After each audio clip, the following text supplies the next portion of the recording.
So we get into our conversation for this hour now that we've cleaned house just a little bit. He's a senator for the Republic of Kenya, representing the county of Homa Bay as Senator Moses Otieno Kajwang. Good morning, Senator. Good morning. How are you? I'm fine, thank you. This show's run for 7 years. We've never had the privilege of having you in the hot seat. So a very good morning to you, and thank you for joining us today. I'm happy to be here. Perhaps I've not been newsworthy in the last 7 years. No, I don't think so. I think you've been a difficult man to find, or a difficult man to then have in this seat, whereby the other seats that you've been in. So I keep telling our producer that this is the year of the Lord. Mm-hmm. So perhaps you're in tandem with that profession. The profession, yeah. We praise the Lord. Yeah. Right, so thank you for coming. One thing that we normally do is that we go around the continent of Africa every week. We land in one country and we come back with their proverbs. Mm-hmm. So then we put you to work and ask you to interpret the proverb, and Dennis will tell you what that's about. Yeah, the proverb comes from Burundi, home to Lake Tanganyika, one of the oldest and deepest lakes in the world.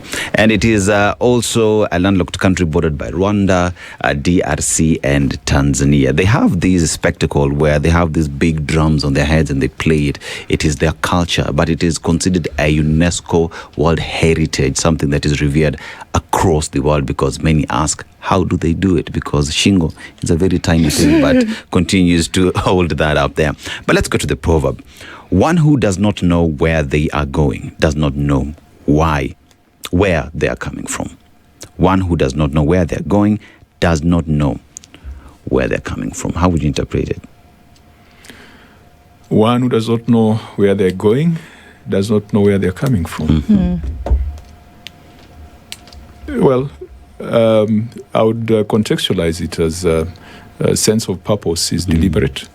You cannot purport to be going somewhere without knowing your current situation, without knowing your current context. Any movement should be deliberate. Any movement should be, or any action should be deliberate based on your current circumstances. Yeah. That's a lot of English. Yeah. It's kizungu nyingi, but it has worked. Well interpreted. Indeed. Yeah. It has. So a lot of things have been going on. I mean, not to give the last couple of days the glory and all of that, but of course that is something that we're going to discuss. But looking at the committee which you chair, falls in a very fundamental role constitutionally, and then also what the Senate is meant to do in terms of oversight. And one thing that has been worrisome to a lot of maybe the newsmakers or even Kenyans at large is the holes or the amounts of shillings that seem to not be going unaccounted for, that you've been asking questions about. And it worries a lot of people that at the county level, there should be what looks like mismanagement or misappropriation of funding that should actually be going towards making things happen. Before we go to what you do about it, how does that make you feel as somebody who is an agent of oversight? How does that make you feel, first of all, in terms of what we see happening? I feel very saddened. Kenyans appear to have settled for mediocrity. Kenyans seem to have settled for low standards. The lack of outrage whenever we make revelations, and they're not our revelations, they're revelations of the Auditor General. Yeah. We just amplify them. The reports of the Auditor General is a cocktail of criminality, illegality, unlawfulness, imprudence. And yet, it seems like Kenyans take some of those reports just as an inconvenience, rather than facts that need to be faced. And I think that, having served as a chair of the Public Accounts Committee for some time, I am just disappointed that we settle for mediocrity. You have situations where certain counties and governors are doing things that are completely unacceptable. I remember one example is a county that spent hundreds of millions in bush clearance. They were clearing a bush called Madenge. They claimed that Madenge had become invasive, and so goats were eating it and losing their teeth. Right. So it was about 110 million accounted for as spent on bush clearance. When the Auditor General went to confirm whether the amount was really spent, he found some bare piece of land. Right. and was told, of course, it is bare because the madenge was there before you came. It has been cleared. And we cleared Yeah. it. Yeah. So, don't ask us any further questions. I think the day we will become outraged, the day we will elevate our standards across the board, not just in governance, even in small things, even how we operate in traffic, even how we operate in real life, we have settled for mediocrity. A country that has settled for mediocrity cannot aspire to those lofty aspirations of Singapore, South Korea, and Malaysia. Senator, you see, when you talk about public funds, many people look at, one would denote what governors just said the other day as if the public funds belongs to them. These are taxpayers' money, hard-earned cash that have been given by Kenya, especially in the underlying conditions that we face ourselves today, economically speaking. And here we see 3 million shillings on a Christmas tree in September. We have 37 million shillings that has been spent on things that one asks, where are our priorities? And that today individuals want to dictate how they will come to the committee, who they want to investigate them. And one asks the questions, when does it get lost to an individual that the position they do have is a donated responsibility given to you by a Kenyan to deliver certain deliverables for them? And when we see this happen, Senator, Kenyans say, mtu wetu, are Kenyans angry enough to say enough is enough? Yeah, that's why a lot of things are not going to change in this country.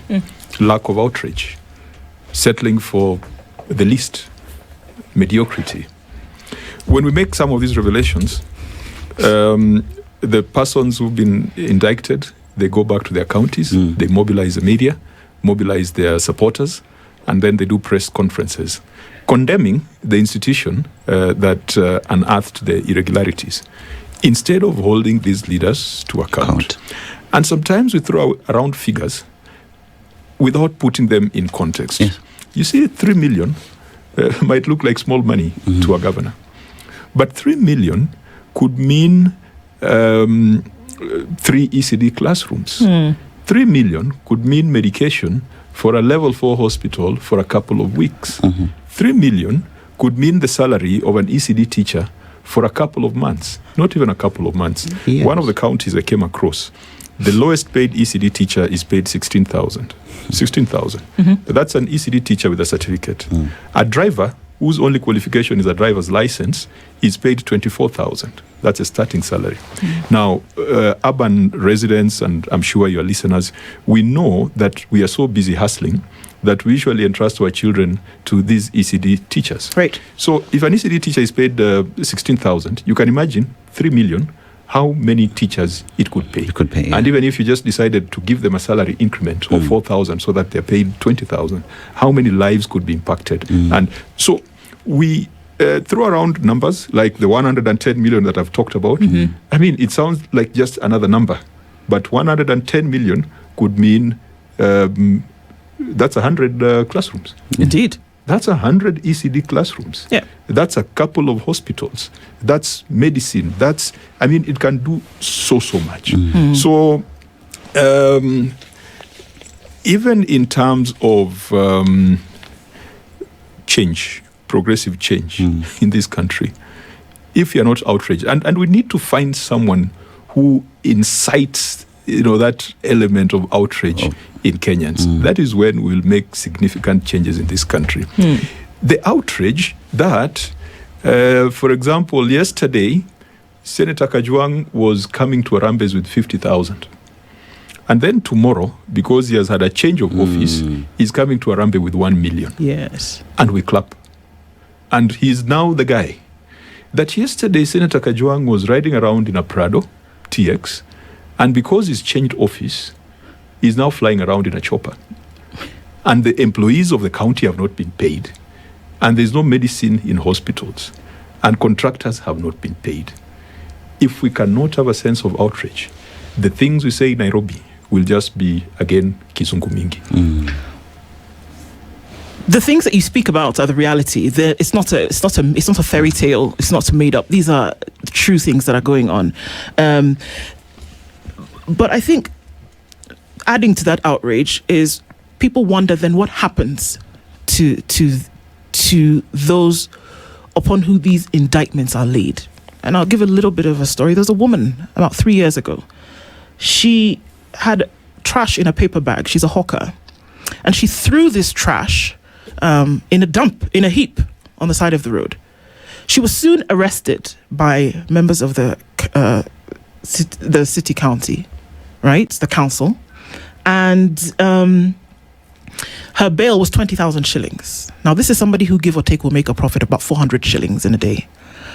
And they slapped a 200,000 shilling fine on her. And she spent quite some time in jail. What am I saying here?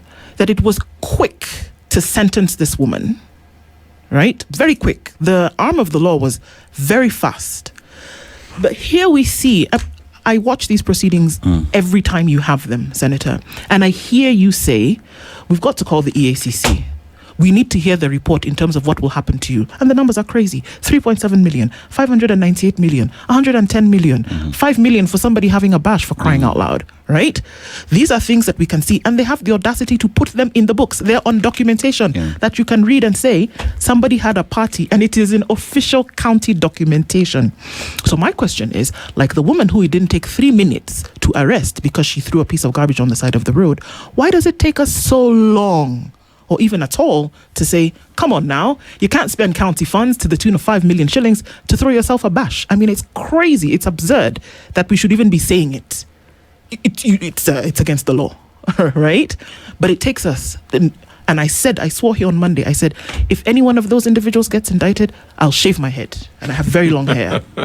You need to make an appointment with your barber. Because... let me say that this time around, we are doing things a bit differently. And I think that's why the leadership of counties are scared. For a long time, we've been dealing with backlog. For a long time, we've been looking at reports that are 2-3 years old. And there was certain directions from the court last year, from the High Court last year, that went back to interpret Article 229 of the Constitution, where audit reports are brought to Parliament. And the High Court said that where they are constitutional timelines, they are mandatory. They are not suggestions. So the Constitution explicitly states that Parliament has 3 months to consider audit reports and debate and take a position. In the past, we have been bringing reports outside the 3-month window. Okay. It's only last year that we brought reports within the 3-month window.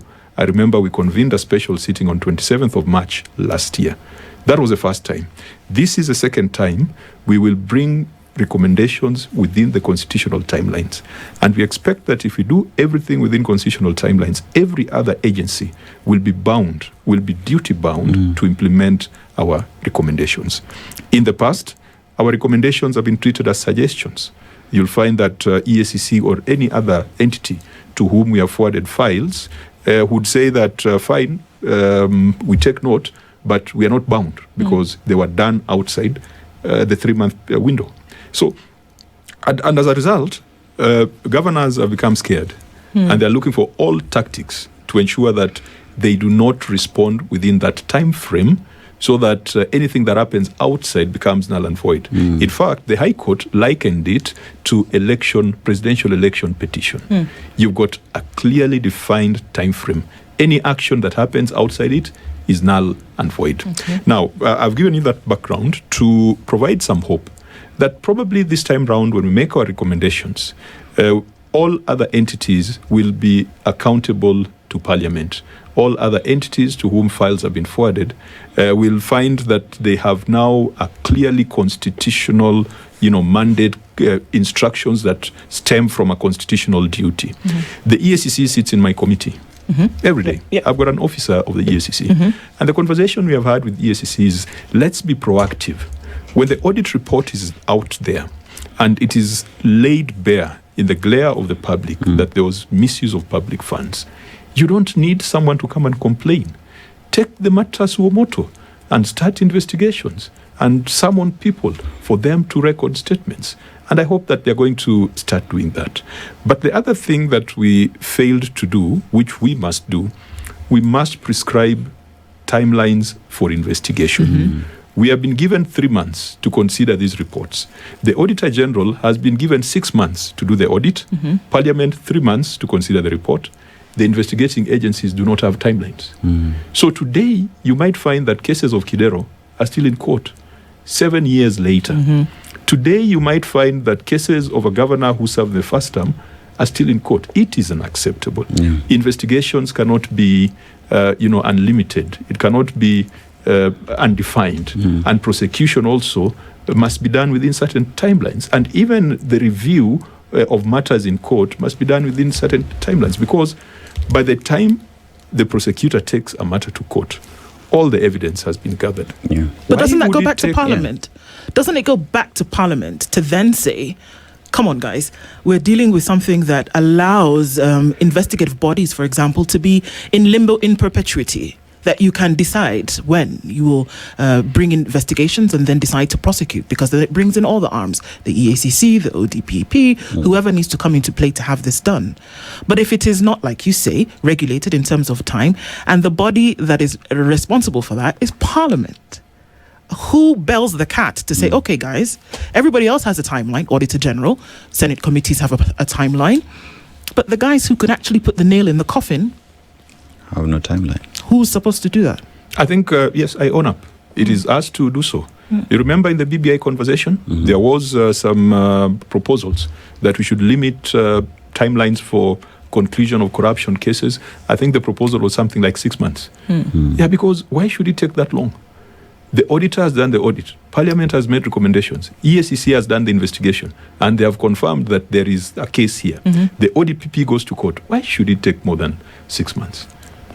Senator, even as we look at all the other bodies that then would come in to ensure that from the Auditor General's report all the way to the investigative agencies, and that justice is finally dispensed, one then asks the question, in terms of AG has done their job, Auditor General has done their job, you have gone through the reports, you have indicted individuals, EACC has picked the matter, investigations have been done, ODPP picks it up.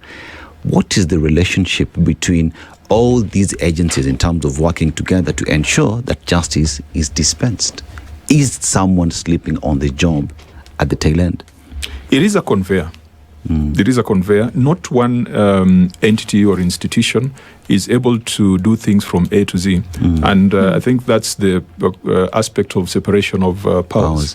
The executive will implement, the auditor will review, Parliament will oversight, and then the judiciary will look at evidence presented before it. And I think that it would be important for us to have a multi-agency approach to some of these. It's a conversation we have had in the past. Sometimes I think I've called the ODPP before my committee previously, the EACC, and the Auditor General. And we agree that we might need to set up a multi-agency team or multi-agency approach to ensure that we tighten the loopholes. But those loopholes, as you have stated, and I completely agree, it is upon us to go back to regulations, to go back to legislation, and put in place, certain timelines or certain timeframes. All institutions must be held to account because we are all accountable to the people. Whatever authority, whatever it is we do, we are doing it on behalf of the people who have put us in those offices. So now that we are doing things properly, we'll have the legitimacy to initiate that conversation. You see, in the past, we have been bringing reports late. So even the judiciary might tell us, gentlemen, these reports are not implementable because they are outside the timeframes. I believe that now we have the legitimacy in terms of the manner in which we are processing reports to convene these other agencies and agree that the Auditor General has met their timelines. Parliament has met their timelines. Can we commit? Can we just do an SLA? Even if we don't go back to amendment of the law, we could agree on an SLA. And on the SLA, OAG, 6 months. Parliament, 3 months. EACC, 6 months. ODPP, 2 months to review the file. Judiciary, 6 months to conclude the matters. And I think that if we did that, that would provide some sense of relief to Kenyans. Another thing that we must also insist on, when state officers are being vetted for offices, for example, cabinet secretaries, in that act, there's usually a section where you are asked whether there's been any adverse recommendation from Parliament on you. No one ever pays attention to it. It's the focus is usually on your net worth. Right. In fact, that's what is always reported. But if we made it mandatory that anyone who's been indicted in a parliamentary report should not be approved in that vetting, then these people are going to take Parliament seriously.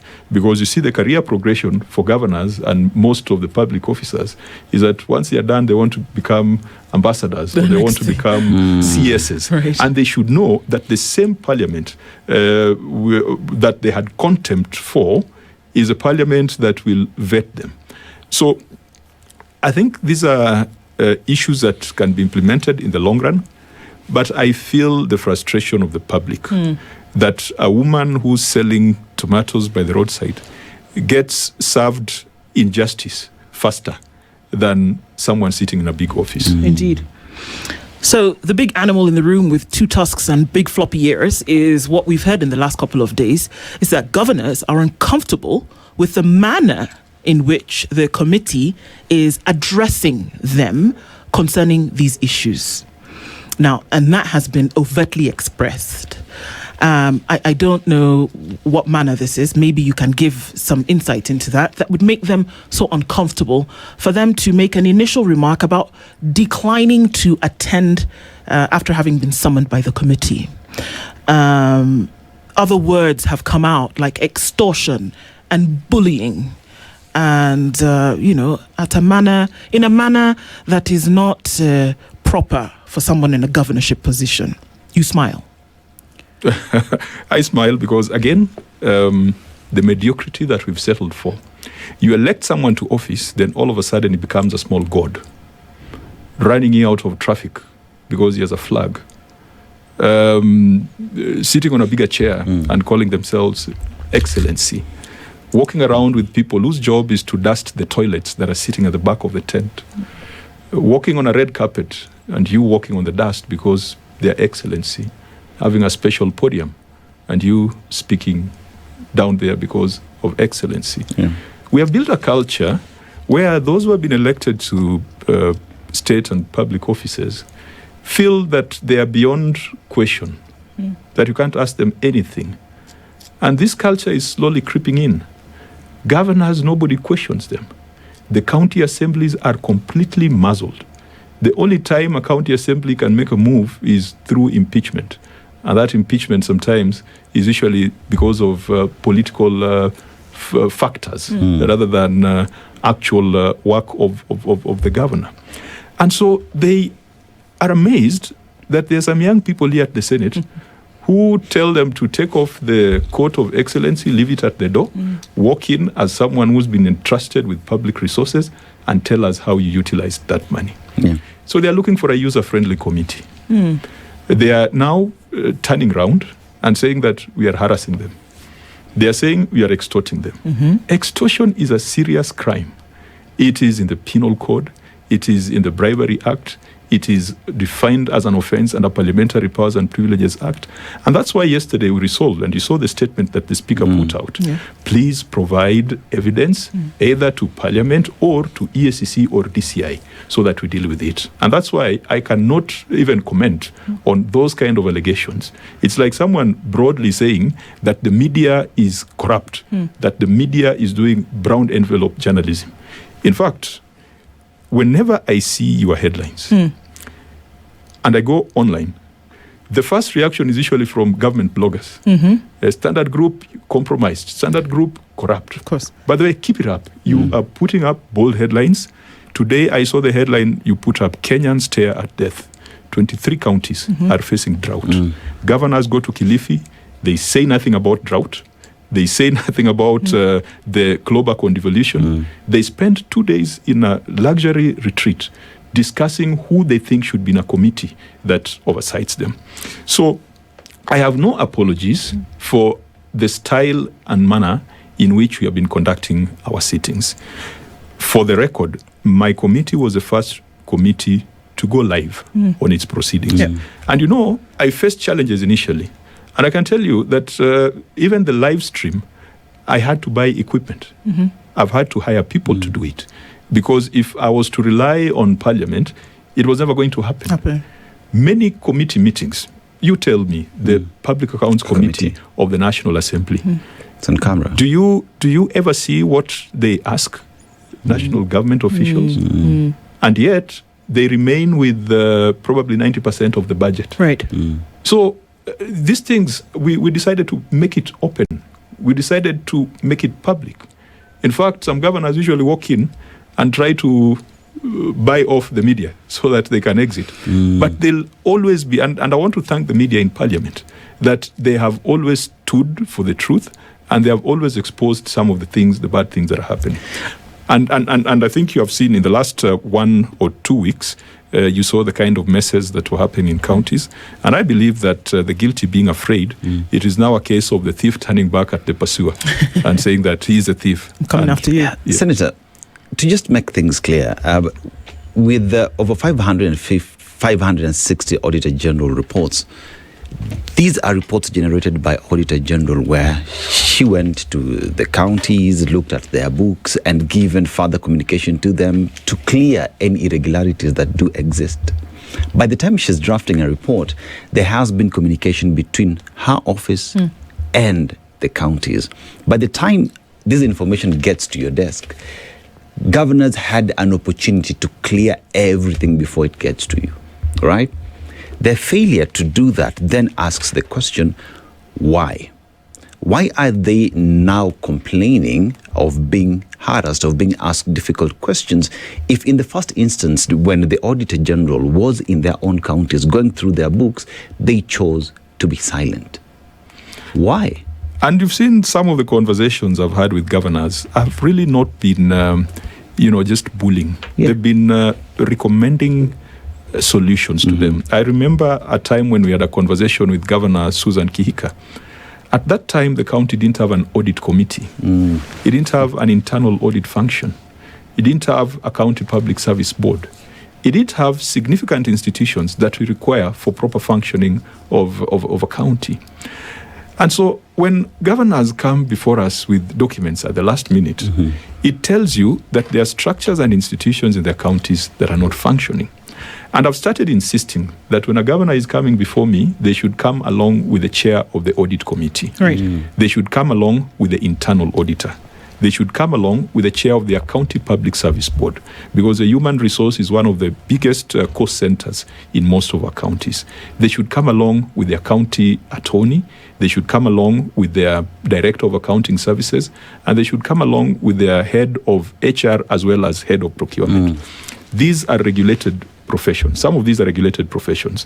If you're a county attorney, you're a member of the LSK, it's regulated. You have a professional responsibility. Same for HR, same for supply chain managers. So we've been trying to encourage them to build capacity to ensure that during audit, the process is done as required by international standards or the generally accepted standards for government accounts.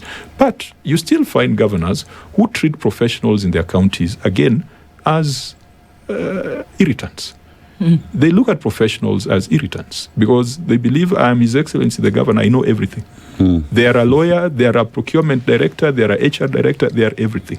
We must institutionalize good governance in these counties. So when they come to my committee, having huge heaps of files, the position you have taken of late, which again has made them very uncomfortable, is that the audit has already been done. In fact, I keep saying that the X-ray has been done, the CT scan has been done.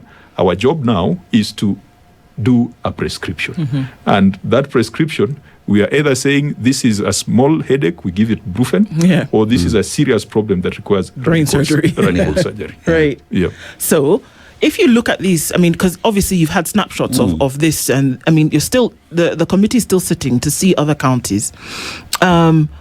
But this obviously then gives you a bit of a snapshot into what may or may not be happening. There have been few counties that you've not really taken issue with because more, by and large, the numbers have been able to meet the action. And we've seen that you've said, okay, well, more or less, clean bill of health, you may carry on. Would there be a reason to call out a particular county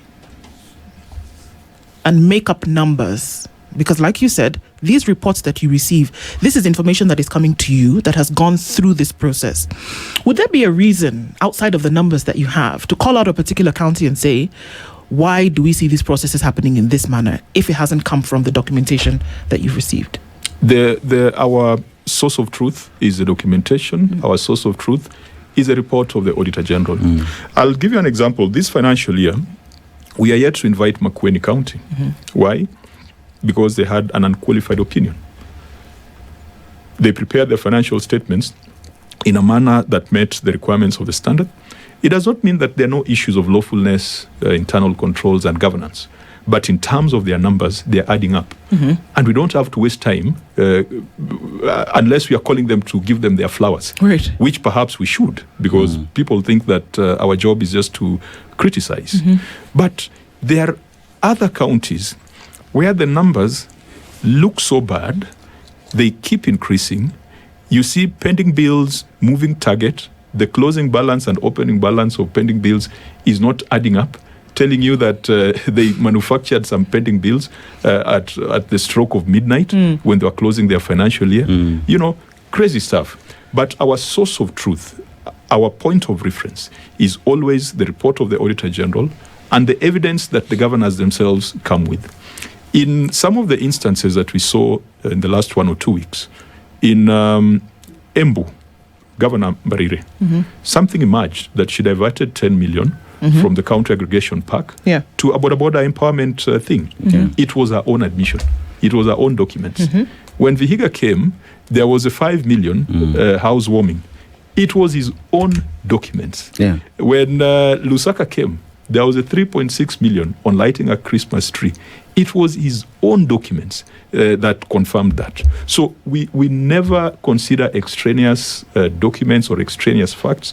Everything is the evidence that is before us.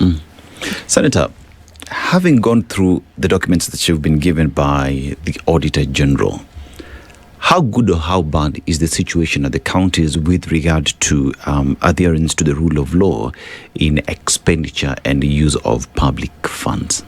How bad is it, or how good is it? How would you rate it? I think the situation is not good. It is bad. Number one, most counties are choking under pending bills. Pending bills means they're not paying suppliers. They're not paying contractors on time. Some counties are pending bills that are older than 3 years because we have insisted on aging of the debt. And we saw a county that had pending bills of 2 billion older than 3 years. Is a governor who just got into office, and that indicates that those are bills incurred by the previous governor, and this current governor has no plans of paying them. Now, you might find that there's some woman, some young person who took a loan to do a job in the county, and they have to suffer because of the political changes. So pending bills is one huge problem. We recently came up with a resolution of the Senate and gave advice to the Controller of Budget not to authorize new withdrawals unless there is a payment plan for the outstanding pending bills. Counties are not yet complying.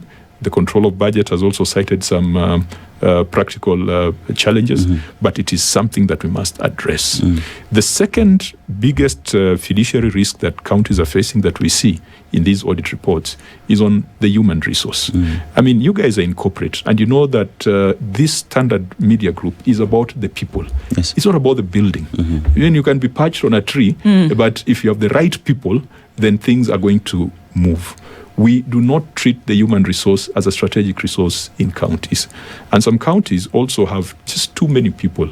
You might find a county that, I think we went to Busia, and the county had so many drivers of ambulances and no ambulance. You come to my county of Homa Bay, 55% of our revenue goes to compensation of employees. And that's against an average of 35, well, the law requires 35, you are at 55, so you are 20% above. So the human resource has not been managed very well. Something again on human resource, counties are basically stealing from their employees because when they pay you your salary, they pay you your net. They deduct your pension contribution, your KRA, your SACCO, your savings, your loans, and everything they deduct, but they don't remit. I saw a county yesterday which had about 1.9 billion in unremitted deductions from staff. They're stealing from their employees. They're also stealing from themselves. Because when they make the requisition to pay salaries from the controller budget, the requisition grows. And the controller releases the gross amount. Then they pay the employee the net amount. Then the 40%, because nowadays deductions are almost 40%, the 40% they deduct, but they do not remit. They redirect it to other purposes. Okay. So you have a situation where county staff, some of them are about to retire, but they do not know whether they're going to get pensions. You have a situation where county staff are being blacklisted in SACCOs because they took a loan, their loan contributions have been deducted, but have not been remitted. We are killing employees, we are killing staff in counties. Those are some of the big bad behaviors. Of course, you can add on the procurement irregularities. That has been a constant in government at all levels. And you can add on perhaps some of the, project inflation. We went to Turkana and we found a governor's residence being constructed. 200 million had already been spent, but it was just at foundation level. Okay. You and I, if I gave you 40 million to build a house, you already have the land. Yes. Even if it was in Muthaiga, 40 million, you can put up a house with a swimming pool. Or two. Yes, or two. But some of these counties are spending 200 million. There's a county that came before me, I think Kwale, they had spent 210 million on the governor's residence. And they needed 50 million more, not to complete it, but just to complete one phase. One phase. You ask yourself, surely. And that's why I said at the beginning, it is that lack of outrage that is going to hold this country back. Senator, who authorizes these things? Because all of the things that you've mentioned, whether we're talking about 5 million for a party, 210 million for a home, somebody's signature is somewhere. The money to move from one point to another, and money doesn't move itself, right?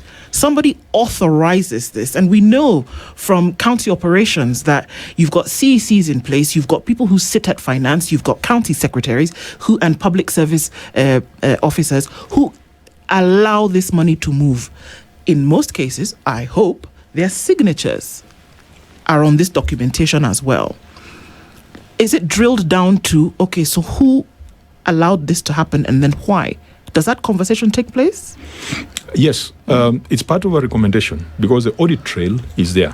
By the time it is reported as an unconformance, it means that the Auditor General saw the documentation, saw the invoices, saw the payment vouchers, saw the requisitions that had been made. And so because Parliament does not have the capacity to investigate and follow through that audit trail, that's where we usually recommend to investigative agencies, in this case the EACC, go and do the investigation, go and find the specific people who violated the law, and then make a recommendation to the ODPP for action. Okay. So it's usually very traceable.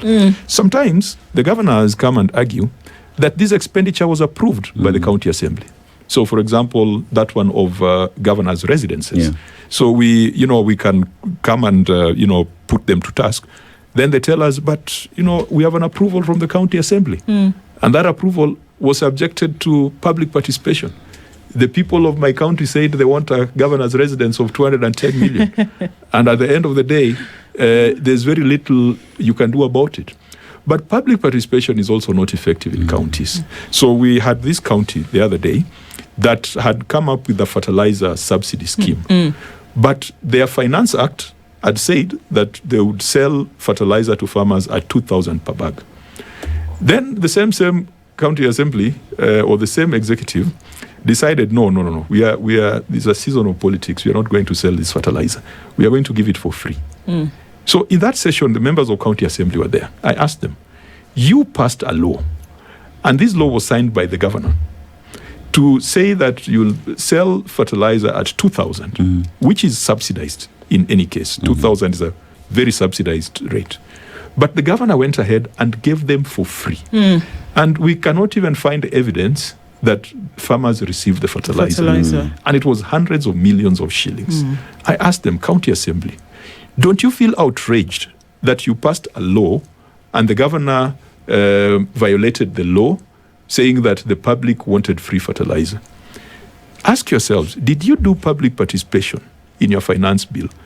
Don't you feel like you're being undermined? And the members of county assembly were like, no, people wanted free fertilizer, so we don't have a problem with the governor giving them free fertilizer. Yet they're the ones who passed the law. The law. So we have certain problems at the county level where even the primary oversight institutions sometimes look at themselves as appendages of the executive. Yeah. Okay, so devolution as a concept and as a practice with the new constitution was essentially one of the things to take development to all parts of the country. 420 billion is the magic number that we're looking at here, right? That money that goes to counties. Maybe asking for more along the line to ensure that this development takes place. With the things that you see at the committee, and because unfortunately it tips the scales that the bad behavior that you talk about that is outraging people far outweighs anything that you would say is good in terms of points. Does this behavior give devolution a kick in the pants over time? Yes, it does. Even though I think what we must invest in is improving, tightening systems and raising our standards. I would not dismantle devolution. I've had my own personal views about the number of counties. I have looked at the financials of counties. Many of them are technically insolvent because their liabilities exceed their assets. That is the truth. If it was a business decision, then we would have bigger counties or we would have bigger entities. I think that was the initial proposal in the Bomas draft, but then politics took over, and then we ended up with the small groupings, because what is the history of this, what we are now calling counties? They used to be districts. And I sponsored the county boundaries bill that is currently before Parliament. So I did some reading. Districts were created on ethnic grounds. Every ethnic group wanted their district.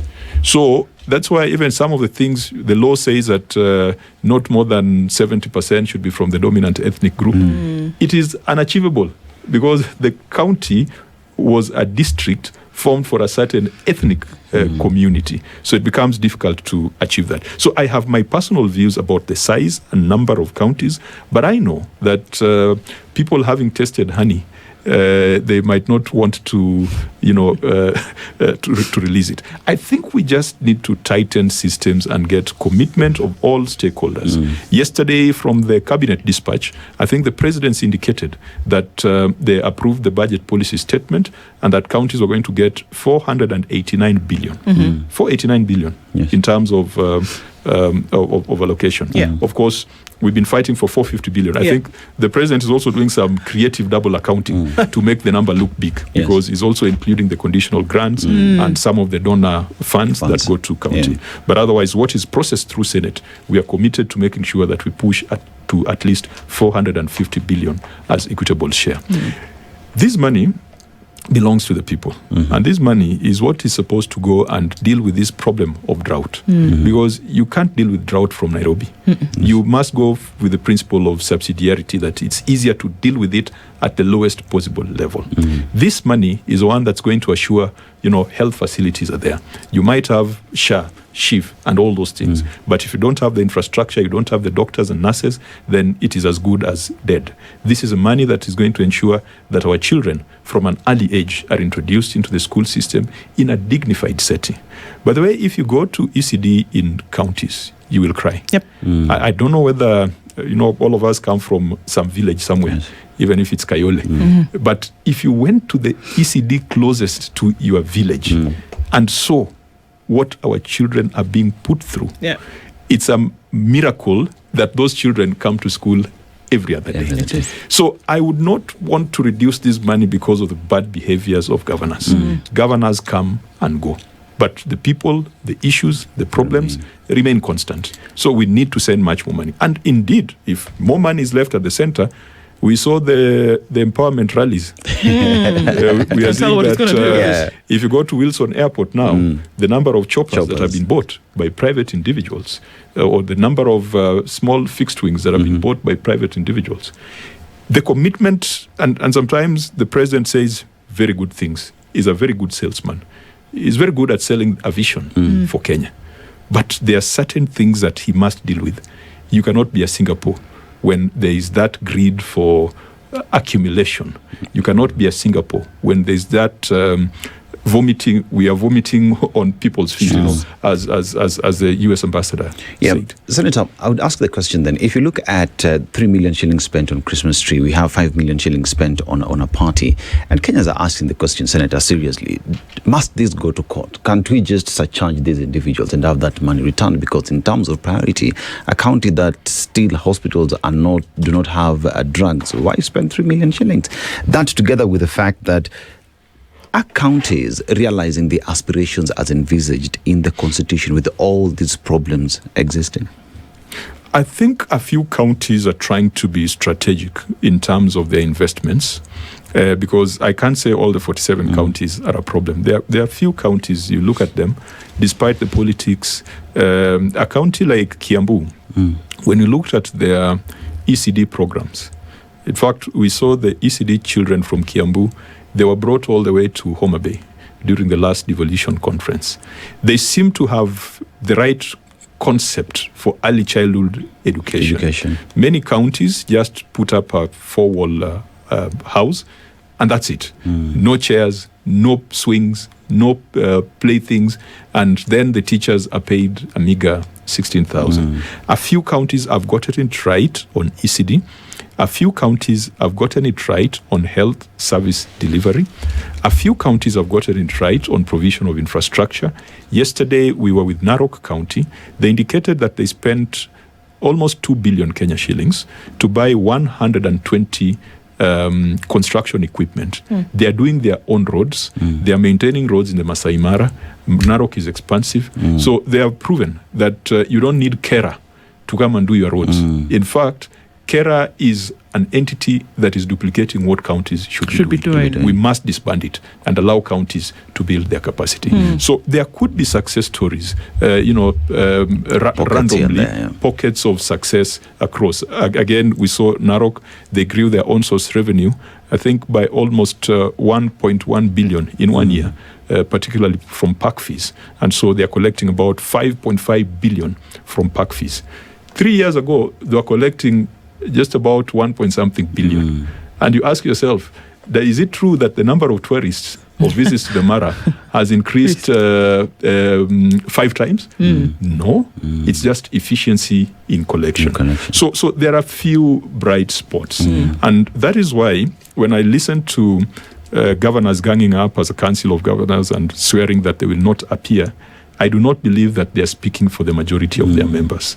The ones who are speaking loudest are the ones who know that they have problems in their financial statements, are the ones who know that they have problems in their politics back at home, and they do not want a situation where they are exposed for who they are. Okay. I mean, even after wrapping up this conversation, because then for us to be able to get some insights into what's going on, that we've also seen within the committees that sometimes the politics at a national level play in the committees. That has happened, that whereby there might be senators who are members of the committee who will use the examples of what is happening in a county and extrapolate to what's happening in the rest of the country. You often allow that to happen because it gives an example into how things happen at the county, but also happening at the national level, which should be shunned. Is it an opportunity to speak nationally from a county example? And do you allow that? I think I feel privileged to lead the team that I lead. If you look at my committee, it has very, very strong personalities, people with very strong political convictions. You have the Secretary General of the ODM party. You have a former president of the Law Society of Kenya. You have young, spirited senators like Senator Cherarkei. We have got a mix, a potent mix, which, if not well managed, can easily turn into flames. And I think that the fact that they've entrusted me to lead them, while I might not be as prolific as they are, is a testament to my patience and my ability to manage situations. Of course, the committee has people with very strong partisan views. And really, it's parliamentary nature. If you go to the US, Congress, Senate, their committees are extremely partisan. You have seen. If someone is Democratic and someone is Republican, even the line of questioning, especially in the Trump era, sometimes even you as an African, you watch and you are embarrassed at the manner in which they conduct themselves.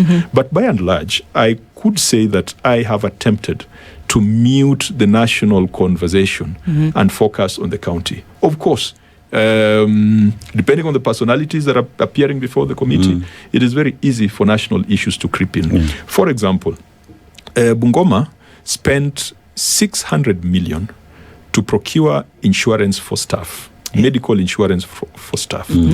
Previously, the insurance was provided by NHIF at a much lower cost. So we're now being told that there's new arrangement that is better than NHIF, SHA, SHIF. And this one is superior. NHIF was trash, and so this is it for Kenyans. So we put the question, if NHIF was that bad, shouldn't you have moved to this new national government scheme and thereby spend less on premiums?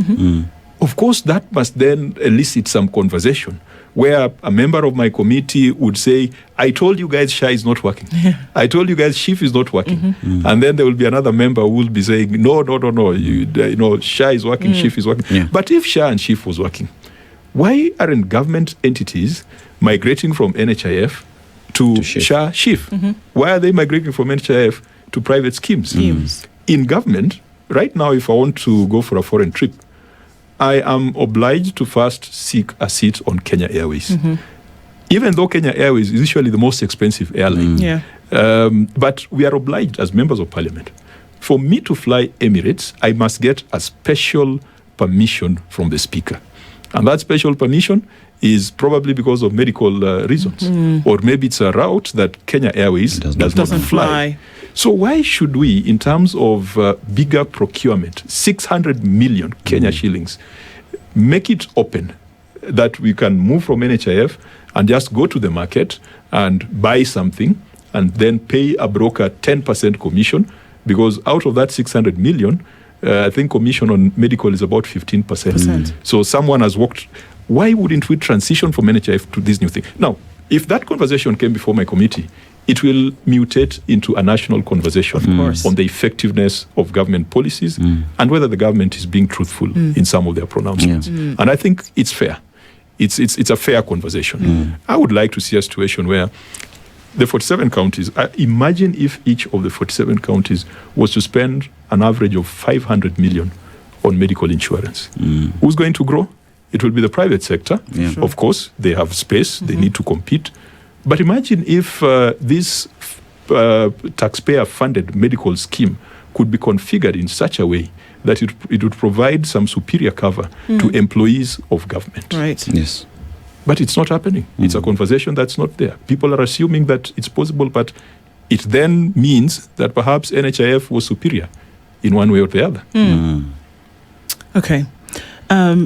Looking at probably what would be our last question this morning into a final conversation here is that as the things that you see, I mean, on a regular, I hear from you that you will these processes to be better. You want to actually see that they are better, and you're not on a witch hunting exercise here. But at the same time, how does this translate to Kenyan psyche at this point to say, well, this committee is actually holding up a mirror, or it's maybe holding up a magnifying glass, rather. That's a better piece of equipment, to what is happening across the country. Should Kenyans take from this to then be able to make decisions? This is me now taking a county conversation and making it national, about what they should do to institute proper governance by the power of their vote.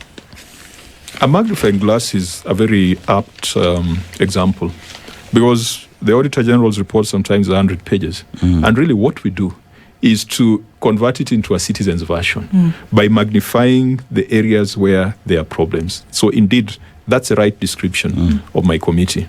But having magnified it, we expect that Kenyans will look at it and be outraged by the bad behaviors that are happening. And through that outrage, they can make better decisions at the next electoral cycle, or they could activate their obligation, their civic duty to demand for better service. Unfortunately, and I say this without malice, Kenyans are good at complaining, but slow to action. We complain a lot. During the Gen Z protest, for a week or two, there was this concept of citizen arrest, where everyone was careful not to overlap on the roads. Even the ministers were not overlapping. They were not even flying flags in traffic because they knew that they could meet the wrath of the Gen Z. It took just a week or two, perhaps a month. And that was the end of it. And then what happened? People went back into tribal cocoons. Today, the survival of governors is based on their national political position. If you're a two-termer, you are okay. Charges are dropped. We have examples. And I think the media ran a few years ago. The then governor of Tharaka Nithi, EACC had done a file. EACC had forwarded a file to the ODPP on very clear violation of procurement regulations that was criminal and where there was clear nexus that there was personal benefit. The file disappeared. The ODPP has been given the power to enter null prosecute. He's got that power, even though it's not unfettered. The courts must agree with him.